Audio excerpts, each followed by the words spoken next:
Olá meus amigos do YouTube, sejam todos muito bem-vindos a mais um vídeo nesse canalesco espírita. Meus amigos, eu recebi um vídeo no meu grupo do WhatsApp da reunião mediúnica muito interessante. Eu vou mostrar esse vídeo para vocês e depois nós vamos comentar, tirando ensinamentos espirituais muito importantes e que é um vídeo também muito divertido, vocês vão gostar bastante. Olha só que interessante.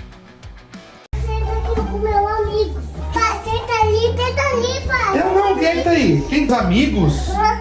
Sim. Ô, Theo, teus amigos estão sentados aqui agora? Eles estão lá em cima. Estão lá em cima. Preciso de alguém urgente. Alguém da quadrangular, um pastor do mais bravo. Um pastor do mais bravo. O negócio aqui tá sério. Qual é o nome dos teus amigos? É minha tataravó.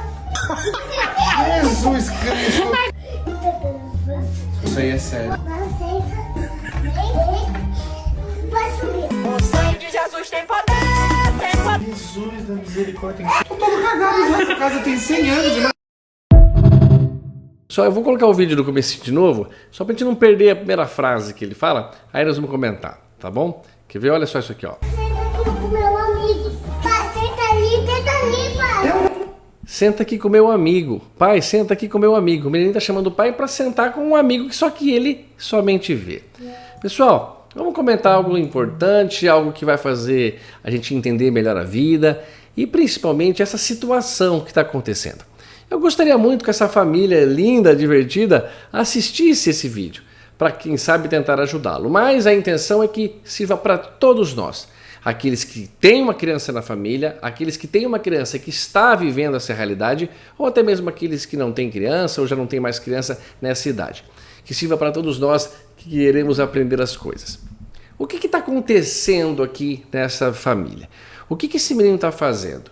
Ele por si só está falando que tem amigos ali e que possivelmente realmente ele está vendo alguém que somente ele pode ver, que a família não vê. O que é isso?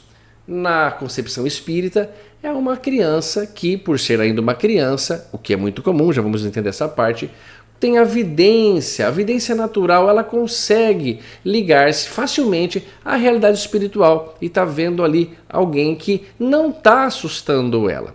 Pode perceber que ela está chamando o pai para brincar junto. Senta aqui com meu amigo. É um amigo para ele, tem uma aparência de amigo, trata ele como amigo, entende e ele gosta disso. Tanto que quando o pai pergunta ali quem eram, ele diz surpreendentemente o tataravô ou tataravós, né? Me parece que é um amigo só, talvez o tataravô dele. Tataravô, pessoal, é uma quarta geração de nascimento. Tem o pai, o vô, o bisavô e o tataravô. Muito possivelmente esse menino não encontrou, não conheceu na vida encarnada o vô dele. Ele é muito novinho, ele deve ter ali menos de 7 anos com certeza e está vendo alguém que gosta dele, talvez esse espírito se aproximou por amor a essa criança. Mas vamos então entender basicamente o seguinte. Eu fiz algumas anotações aqui que acho importante ir enfatizando cada detalhe.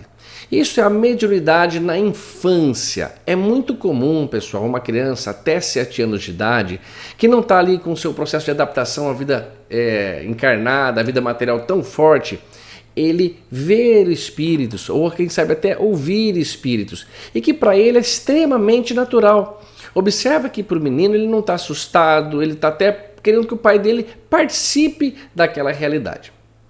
Isso é muito comum na nossa família, acontece demais. Tenho certeza que você já ouviu uma história assim de alguém que participou disso, alguém que está vivendo isso, ou você mesmo, se quiser comentar aqui, terei enorme prazer em lhe ajudar e comentar. Então, é natural que crianças sejam mais sensíveis a essa realidade. O meu filho Henrique passou por a cidade, hoje tem 14 anos, e não viu nada, não me comentou, não mencionou.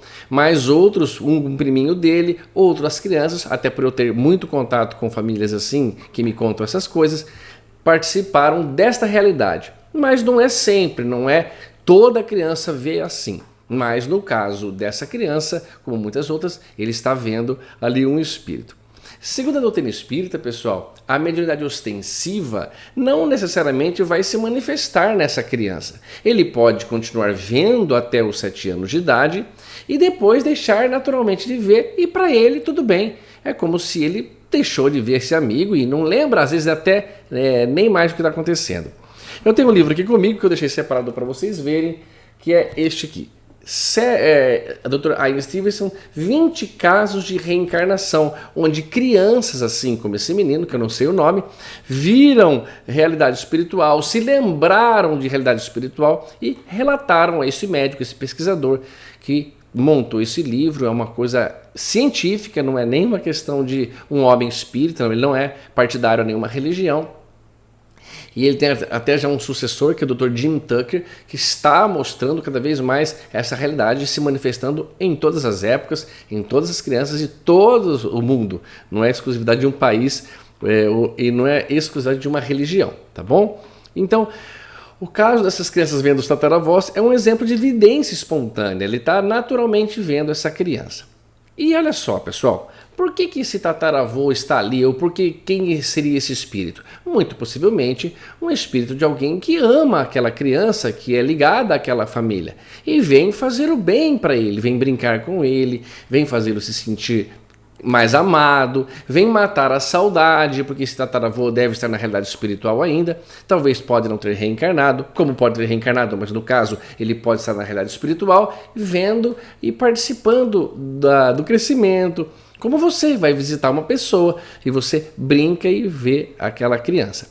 Não é toda e não é uma determinação assim de que eu vou e faço com que ele me veja. Não, isso acontece com muitas variantes. Na criança o espírito se permite ser visto e tudo mais, tá bom?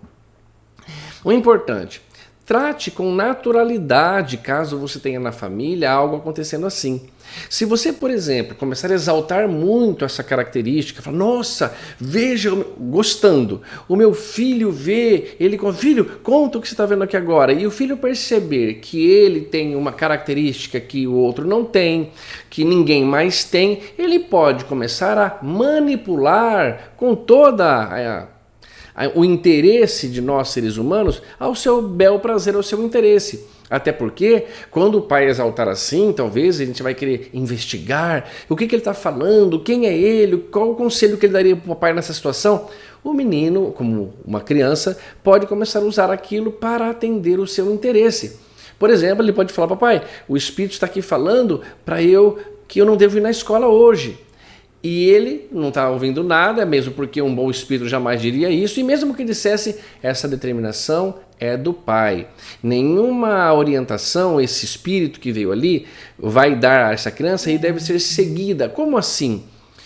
A ordem é do pai, a ordem é da mamãe. A família encarnada, os seus tutores, os seus responsáveis é que determinam se ele vai ou não vai na escola, se ele está bom ou não para decidir ou fazer algo. Não esse espírito, não essa possível visita que alguém que pode estar ali. Então, se você começar a dar muita corda, se você começar a atender essa criança, como assim, olha, assim, pode exaltar isso. Então, naturalidade. Ele está aí querendo chamar para brincar, que bacana. Se a criança, muitas vezes acontece assim, ela senta na mesa, papai, põe um prato aqui pro meu amigo, põe um prato pro amigo dele, entra nesse mundo lúdico da criança, não tem nenhum problema. Ele quer comer, vamos colocar para ele aqui. Mas esta criança não pode ter nenhum poder, nenhuma autoridade, seja lá o que ela venha dizer desse espírito. Porque se o espírito anjo da guarda, vamos supor que seja o anjo da guarda, quiser proteger a criança, ela sabe que não deve usar esse caminho, esse recurso, porque o pai pode perceber que a criança às vezes está dizendo uma verdade, mas não sabe se a malandragem de uma criança ainda encarnada num planeta atrasado como o nosso vai usar isso para ela não fazer uma tarefa, não ir na escola. Aí a gente começa a pensar, será que é um sinal, vai acontecer alguma coisa no caminho, ou vai acontecer alguma tragédia na escola, então meu filho não vai, e nada disso, tá bom? Nós não temos que obedecer assim. E nem também, por um outro lado, caso a sua criança, uma pessoa que mora na sua casa fale isso, você se desesperar, assustar, repreender, contrariá-la. Isso pode prejudicar o crescimento dela, pode prejudicar o entendimento dela. Poxa, é um amigo que está dentro da minha casa, ele fica no meu quarto, ele brinca comigo, ele é bonzinho para mim, e meu pai briga, meu pai fala mal, meu pai não acredita em mim, meu pai me contraria, ou minha mãe. Por que isso? Isso também seria nocivo, não é bacana. Então, trate com naturalidade, as ordens, a disciplina, as regras da casa continuam de acordo com o papai e com a mamãe ou os seus responsáveis. tem para aquela criança. Isso é muito importante entender que isso está acontecendo ali, tá bom? Mais um ponto que é importante. No Livro dos Espíritos, Allan Kardec coloca e nos ensina que a realidade espiritual nos rodeia, pessoal. O mundo espírita, o mundo da espiritualidade está vivendo conosco essa realidade. E nós não podemos esquecer disso.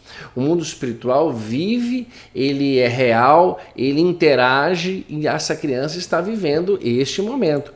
Então, não faça dificuldades de achar o que pode ser, que é um problema mental, que a criança está vendo coisas, isso só pode ser distúrbios mentais. Nada disso. Isso desaparece naturalmente próximo aos 7 anos de idade, que é quando fortalece-se de uma vez por todas a ligação da reencarnação. Até essa idade, a criança 6 anos e meio, 7 anos, tem muito menos intensa a ligação com o seu corpo físico. Por isso ela tem uma realidade espiritual muito mais aguçada, tá bom?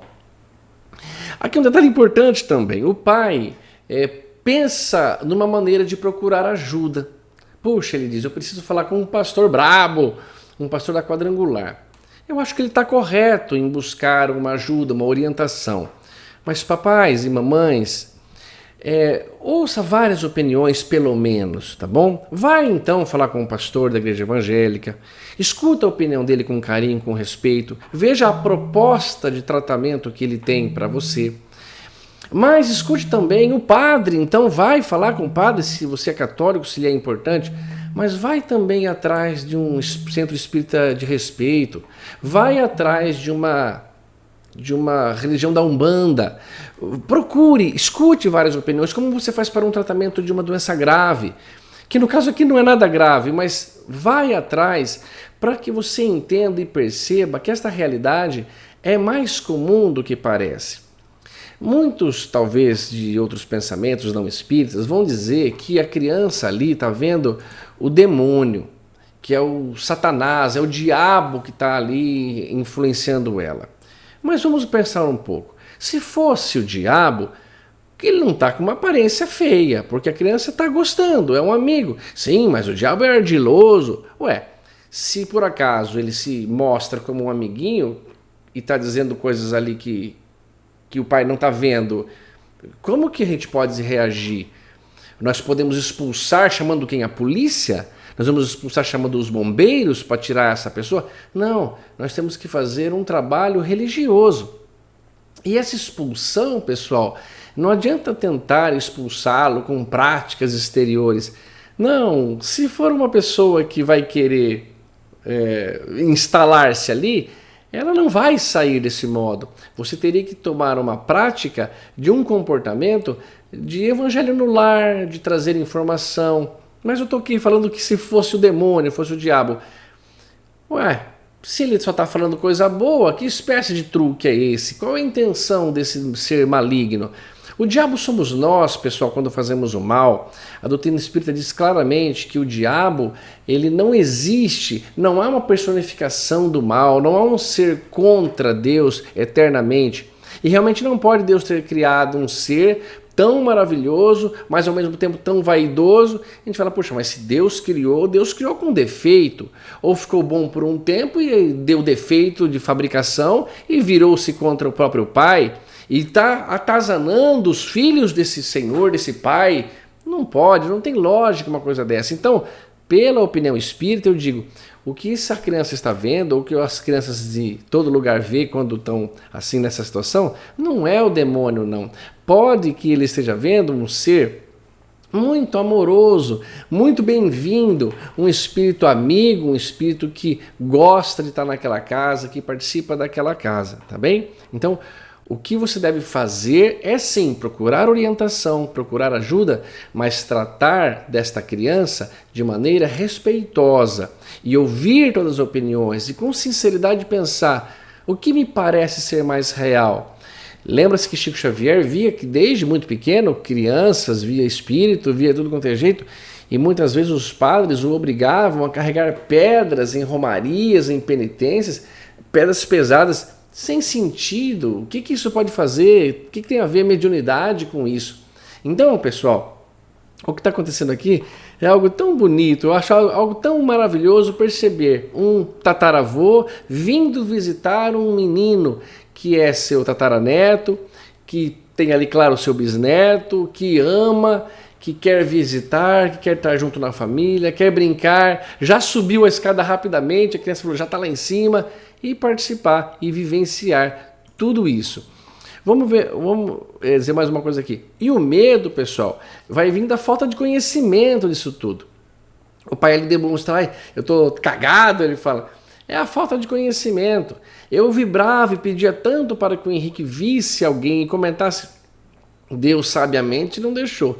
Porque muito possivelmente eu ia errar com ele para o lado de Henrique tá vendo, ia contar com orgulho para as pessoas, sendo que isso não é nada demais, não representa superioridade espiritual ou moral, mas simplesmente uma característica, que é a mediunidade de evidência, que pode ou não desaparecer, tá bom? Não significa que uma pessoa que tem a mediunidade até os 7 anos, ou está vendo assim, vai ser um médium ostensivo. Pode que ele continue vendo, como pode que não continue vendo. Como uma pessoa que não viu desde criança, às vezes pode desaflorar a mediunidade mais tarde um pouquinho e ter mediunidade. Então, não é um ponto que determina nada disso, né?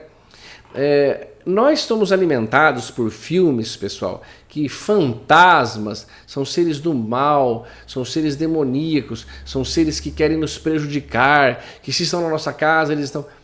Não é verdade. Os fantasmas somos nós quando perdemos o corpo físico.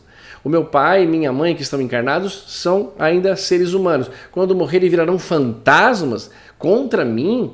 Mas onde está o amor que tanto eles demonstraram durante a vida inteira? Onde está o amor dos meus avós que me amaram, que cuidaram de mim, me ajudaram? Só porque perdeu o corpo físico viraram fantasmas e seres do mal? Não coloquemos isso na cabeça. Vamos cada vez mais se distanciar dessa informação que atrapalhou, que está em filmes de terror, que sempre colocam isso pra gente, tá bom? No Espiritismo, a maior parte dos espíritos não são perigosos, são seres como nós. E até mesmo os obsessores, que se por acaso for um obsessor que estivesse ali, não é, o menino já estaria demonstrando um pouco de susto, um pouco de apavoro, uma imagem feia, um ser que quer assustá-lo. Mas as crianças têm uma proteção espiritual maior. Não se verifica assim a torto e direito. Claro que há exceções, porém, uma casa abençoada pelo Evangelho no lar, uma casa abençoada com proteção espiritual, pela moral, pelo amor recíproco entre homem e mulher, entre um casal de 2 homens, entre um casal de 2 mulheres, entre pessoas que se amam e se respeitam ali naquela casa, não há o que ultrapasse essa blindagem espiritual. Viu, pessoal? É muito importante esse papel, o respeito, o Evangelho no lar, a oração, esse plantio diário e contínuo que nós devemos fazer na nossa casa. Mesmo quem more sozinho, faça isso, faça o seu Evangelho no lar, faça em voz alta para que os espíritos participem, para que vocês possam estar sempre conectados com o bem, com o alto. Isso é importante, tá bom? Mas em um detalhe que eu quero então deixar enfatizado aqui, como lidar com essa mediunidade infantil? Não reprima a criança, nem diga que o que ela vê não existe. Evita criar trauma. Para ela é real.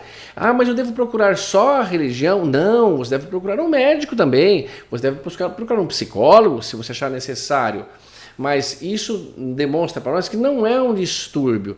Pode ser uma criação da cabeça dela? Pode, porque a nossa mente é capaz de todas as coisas. Mas, do mesmo modo, o tratamento dado à criança é o mesmo, tá bom? Não reprima, nem diga que o que ela vê não existe, que é coisa da cabeça dela. Porque muitas coisas que nós não estamos vendo, existem. Sons que só a lindinha consegue ouvir, ou um cachorro consegue ouvir através de uma frequência de ruído, existe e eu não estou ouvindo, tá bom? Ouça ela com atenção. Quando ela quiser conversar com você escuta, fala para ela contar característica física, se ela está se divertindo, você se diverte junto, se ela ficar um pouquinho assustada, você a protege, você demonstra, diga que não tem nenhum perigo, que aquele amiguinho vem ver, mas o papai está ali, que o papai não deixa nenhum bicho-papão pegar ela, que o papai é muito forte, que a mamãe também, que eles estão juntos ali. Então, esse sentimento de proteção, essa união em família é muito importante. Explica para ela que o que ela vê pode ser muito bem isso. Nunca eu coloquei medo no Henrique, meu filho, que espíritos são... Ele nunca teve medo. Ele fica sozinho num ambiente, ele dorme no quarto sozinho, ele vai e anda sozinho. Então ele não tem medo disso. Ele vai no centro espírita, ele assiste as palestras, ele não tem medo, como muitas pessoas falam, nossa, eu morro de medo. Por quê? Porque não foi cultivado esse medo nele. Sempre foi orientado que a vida é maravilhosa e o bem existe em toda parte. E o mal existe porque nós somos ainda muito atrasados, mas há proteção, há defesa com certeza. E eu oriento, se necessário, procure um centro espírita de respeito, procure uma pessoa que possa lhe orientar, mas não se preocupe em fazer trabalhos, não. Eu vou fazer um trabalho para afastar. Não, você está tentando afastar uma pessoa que ama, uma pessoa que, às vezes, então, pelo seu comportamento, para evitar susto, para evitar esse transtorno que o tataravô possa estar criando, ele então se afasta ou não pode mais ser visto pela criança e fica assim, por causa do seu comportamento ingênuo, inocente, atrapalhando uma relação tão bonita, tão boa que acontece, né? Então, busque compreender antes de tomar qualquer medida, ainda mais medidas drásticas, tá bom? E se você quiser, você está recheado de relatos, de histórias de pessoas e crianças que viram também. Quando você percebe que isso é mais comum do que você pensa, passa a ser mais convidativo a gente participar, ouvir e acreditar que a história não está acontecendo somente na nossa casa, acontece conosco, acontece com todas as pessoas e que deve ser visto como um ponto de reflexão. O que será isso? Nossa, meu filho está falando que é isso e eu estou vendo várias opiniões. Um está falando que é o diabo, outro está falando que é uma coisa da cabeça dele e outro está falando que é o próprio espírito do tataravô ou um espírito que ama a família e que está ali. E veja conforme você vai estudando o que lhe parece mais sensato e atenda aquilo que o seu coração atender melhor, atender com mais bondade, mais lógica, tá bom? Mas eu deixo uma pergunta aqui para vocês, pessoal, que estão aqui comigo no vídeo até agora. Será que o medo do pai era realmente necessário? Como poderíamos lidar com essa situação de forma mais natural e amorosa? Como você lidaria com essa situação? E essa pergunta é bacana. E você, já ouviu algum relato de alguma criança que viu o espírito? Como você lidaria com isso? Eu espero ter lhe ajudado, ter orientado nessa prática simples, comum no nosso dia a dia.